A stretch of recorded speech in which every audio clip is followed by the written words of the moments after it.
the terrifying moment an empath turns dark. And I want you to sit with that word for a second. Terrifying. Because the instinct when you hear that title is to assume the terror belongs to the people around the empath, to the ones who suddenly find themselves on the receiving end of someone who used to absorb everything and now absorbs nothing, who used to soften every room and now walks into rooms differently, who used to bend themselves into impossible shapes to keep the peace, and has suddenly, quietly, stopped bending altogether. And yes, for those people, it is terrifying. But the terror I actually want to talk about, the one that matters more, the one that almost nobody addresses honestly, is the terror the empath feels about herself in this moment. Because when an empath turns dark, the most frightening thing about it is not what she becomes. It's that she recognizes what she's becoming and cannot find it in herself to stop it. And she's not entirely sure she wants to. That specific feeling, the recognition without resistance, the watching yourself change and feeling something uncomfortably close to relief about it, is what we're exploring today. And if you've ever been there, or you're there right now, or you've loved someone who went there, this episode is going to explain something that nobody else has been willing to say out loud clearly enough for it to actually land. Let's establish something first that most conversations about this completely skip over, because without it, nothing else makes sense. An empath does not turn dark from nowhere. There is no version of this story where someone who feels everything, who has spent years being the emotional anchor for everyone around them, who has absorbed pain and conflict and chaos and other people's unprocessed trauma with a consistency and a thoroughness that would exhaust most people to even witness. There is no version of this story where that person suddenly shifts into something colder and sharper and less forgiving for no reason. The darkness in an empath is not a personality defect surfacing. It is not who they secretly were all along underneath the sensitivity. It is not a mask coming off to reveal something sinister beneath it. It is the accumulated, compounded, finally reached its absolute limit consequence of too much given for too long to people who took without ever genuinely asking how the giving felt from the inside. It is what empathy looks like when it has been used up without being replenished. When it has been treated not as a gift freely offered, but as an obligation endlessly extracted. When the person at the center of all that feeling has been depleted so thoroughly, so repeatedly, so carelessly, that something in them that used to be soft has had no choice but to become something else entirely, just to survive. So what does it actually look like when an empath turns dark? Because the language sounds dramatic, but the reality is often anything but. It's not a scene. It's not a confrontation. It doesn't usually arrive with raised voices or slammed doors or a speech that everyone present will remember. It arrives in the quiet. It arrives in the way someone who used to immediately respond to messages starts letting them sit. It arrives in the way someone who used to walk into a room and immediately orient themselves toward whoever needed the most support starts walking into a room and sitting with their own drink and their own thoughts and letting other people manage their own emotional weather for once. It arrives in the eyes more than anywhere else, something behind them that used to be open, that used to be immediately, almost vulnerably present, has pulled back slightly behind a glass that wasn't there before. And the people who knew her before, the ones who were used to having full, unobstructed access to her warmth, feel the glass immediately, even when they can't name it. They sense the distance before they can measure it. And their response to sensing it, which is almost universally to push harder, to demand the openness they'd come to expect as their right, to treat her new boundary as a problem she's created for them, rather than a protection she's built for herself, is precisely what accelerates the darkening. Because nothing speeds the process along like having someone respond to your first attempt at self-preservation by treating it as a betrayal of their comfort. Here's where the psychology gets genuinely fascinating and genuinely uncomfortable at the same time. The empath turning dark is not losing her empathy. This is the part that surprises people most when it's explained clearly. she still feels everything. The sensitivity doesn't disappear.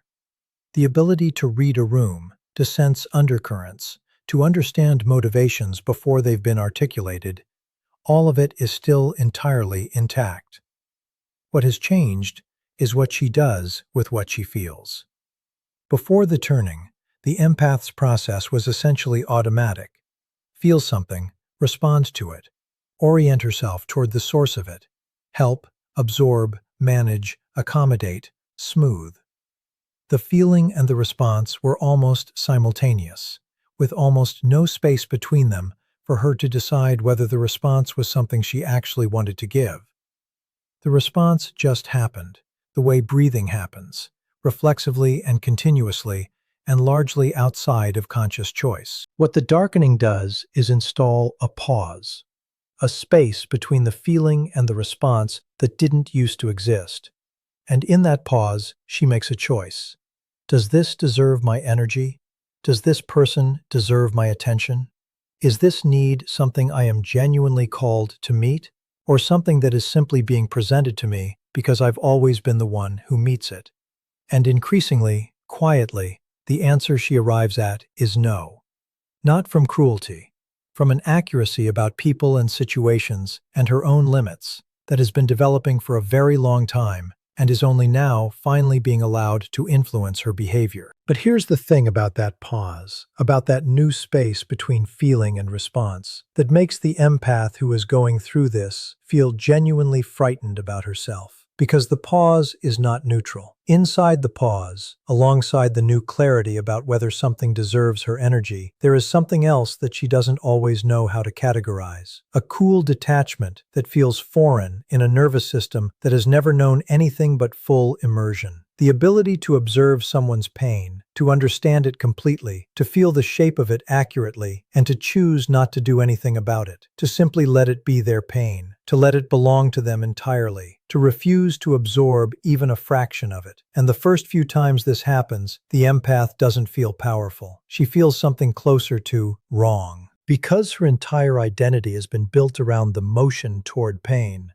around the instinct to help and hold and heal, and the absence of that motion feels like the absence of something fundamental about who she is. It raises a question she doesn't want to be asking.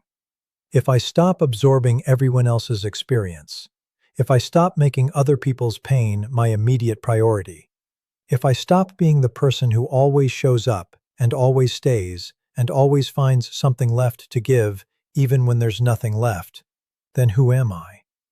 And the silence that answers that question is one of the most disorienting silences she has ever sat inside. This identity question is at the absolute center of what makes this moment so significant and so genuinely difficult for the empath experiencing it.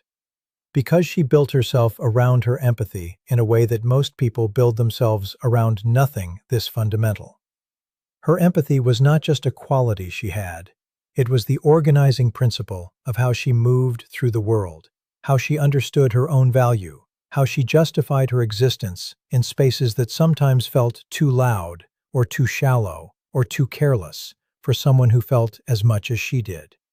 She was the one who felt deeply, and therefore the one who cared most, and therefore the one who showed up when it mattered, and therefore the one whose presence meant something. That chain of logic, deep feeling leading to meaningful presence, leading to earned place in the world, is what structured her sense of self. And now the deep feeling is still there, but she is no longer automatically converting it into presence and availability and care on demand. And if the feeling is still there, but the automatic conversion has stopped, what does that make her?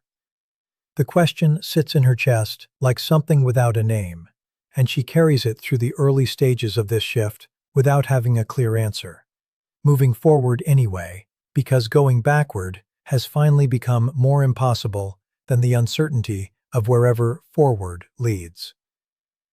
What forward leads to, and the specific ways the darkening continues to unfold, and the moment that separates the empaths who come through this transformation into something extraordinary, from the ones who get lost inside it and cannot find their way back to themselves.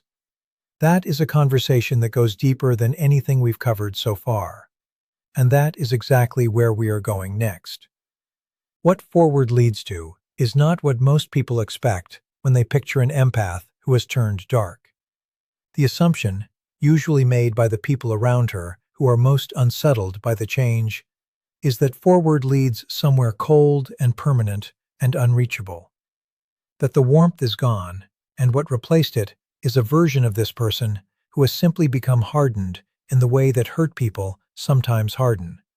Closed off, self-protective to the point of isolation, trading the vulnerability that made her extraordinary for a kind of armor that keeps everything out, including the things worth letting in. That is one version of where this goes, but it is not the only version.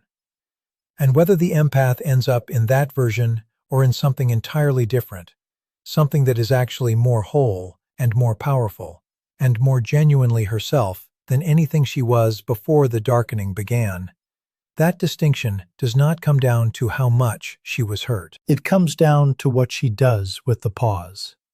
That space between feeling and response that the darkening installed. Whether she uses it to close or whether she learns, slowly and with enormous difficulty, to use it to choose. Because here is what becomes available in the darkness that was never available in the light.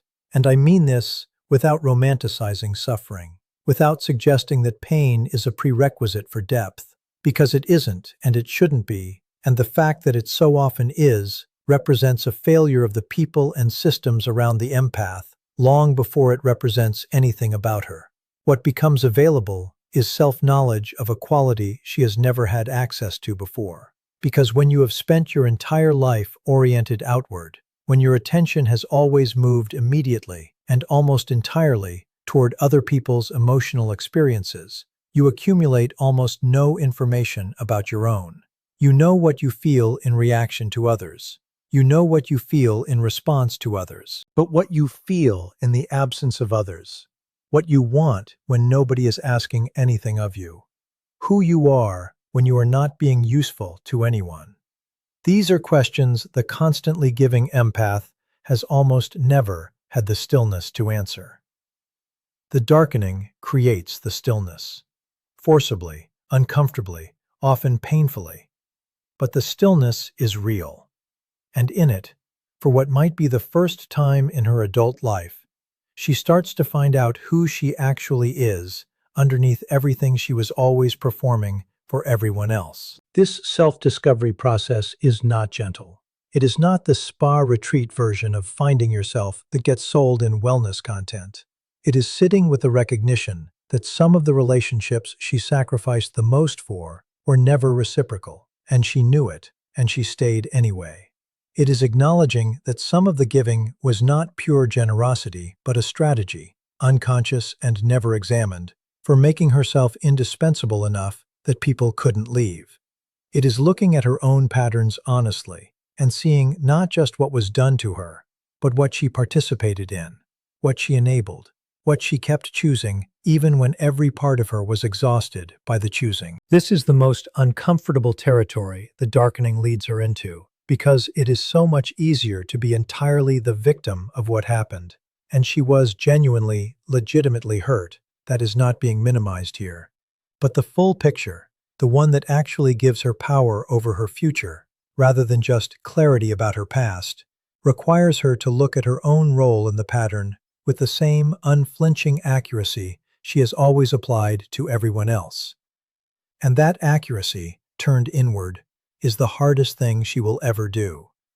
But it is also the thing that makes everything after it different. Because the empath who goes through this and comes out the other side is not the same as the empath who went in. She is not harder in the way that closes people off. She is more precise in the way that makes every choice more intentional. She still feels everything. The sensitivity is still fully intact, still registering every undercurrent, still catching what people aren't saying underneath what they are. But she is no longer at the mercy of what she feels. She has developed something that the always giving version of herself never had. A relationship with her own feelings that is separate from the obligation to act on them. She can feel your pain and decide what to do with that feeling based on something other than the automatic reflex that used to make the decision for her. She can choose to help from a place of genuine desire rather than compulsion. She can choose to stay out of something based on an accurate reading of whether her involvement will actually serve you or just serve her need to feel needed. This distinction, helping because she genuinely wants to, versus helping because her nervous system has been conditioned to treat other people's discomfort as her emergency, is the difference between sustainable compassion and the kind that burns you down to nothing. And the darkening, as terrifying as it was the only thing powerful enough to force that distinction to finally become real in her life, rather than something she understood intellectually, but never actually lived. Now here is the part about the people around her, because they matter in this story too, even the ones who contributed to the circumstances that led here. When the empath turns dark, the people who were drawing most heavily on her energy are usually the first to name it as a problem. They will say she's changed, as though change is inherently a betrayal. They will say she's become cold, because warmth that used to be unlimited is now being rationed, and they can feel the ration, even if they would never admit they were consuming more than their share. They will say they don't know who she is anymore, which is interesting, because the answer to that particular observation, if she were to give it honestly, is that neither did she, and she is currently in the process of finding out for the first time. What these people are actually saying, underneath the language of concern, is that the version of her they benefited from most is no longer available, and they would like it back. This is not love. This is preference for convenience, dressed in the language of love. And the empath in her darkened state can now see that distinction with a clarity that the exhausted, depleted, give-everything version of herself could not, because she was always too busy managing their feelings to accurately read what was underneath them. But there are others. There are people in her life who respond to the change differently, who don't push back or demand or reframe her self-preservation as selfishness, who notice something in her that is different but are not threatened by it, who give her space without withdrawing entirely, who stay present without requiring her to perform the old version of herself to justify their continued presence. And the empath in the dark, with her precision newly sharpened and her sensitivity still fully operational, notices these people in a way she never could before. Because before, everyone was receiving the same quality of attention and availability from her, regardless of what they were bringing to the exchange. Now, with the resources no longer being distributed automatically and infinitely, she starts to see clearly who was there for her versus who was there for what she provided. And the people who were actually there for her, not many, never many, but real and present and not going anywhere, become the foundation of something she is building for the first time. Not a wide network of relationships she maintains through exhausting emotional labor. A small, solid, genuine inner circle that costs her something she is actually willing to spend. So the terrifying moment an empath turns dark is not the story of a good person becoming something lesser. It is the story of a person who was good at everyone else's expense, finally becoming good to herself. The darkness was never the destination. It was the corridor, the necessary, uncomfortable, identity-stripping passage between who she was conditioned to be and who she actually is when the conditioning no longer has the energy to run. And the version of her that comes through that corridor, quieter, more precise, less available, more present, no longer infinitely giving, but genuinely, sustainably loving in the ways and to the people that actually deserve it. That version is not darker than who she was before. She only looks darker to the people who needed her light to see by, and never once thought to ask what it cost her to keep it on. To everyone else, to the people who actually see her, who have always been able to sit with the fullness of who she is without needing it to be simpler or more convenient or less complex, she doesn't look dark at all. She looks like someone who finally found out where she ends and everyone else begins. And she looks, for the first time in as long as anyone who loves her can remember, like she is genuinely, completely, unmistakably at home in herself. And that is not terrifying. That is the bravest thing a person who feels everything can ever become.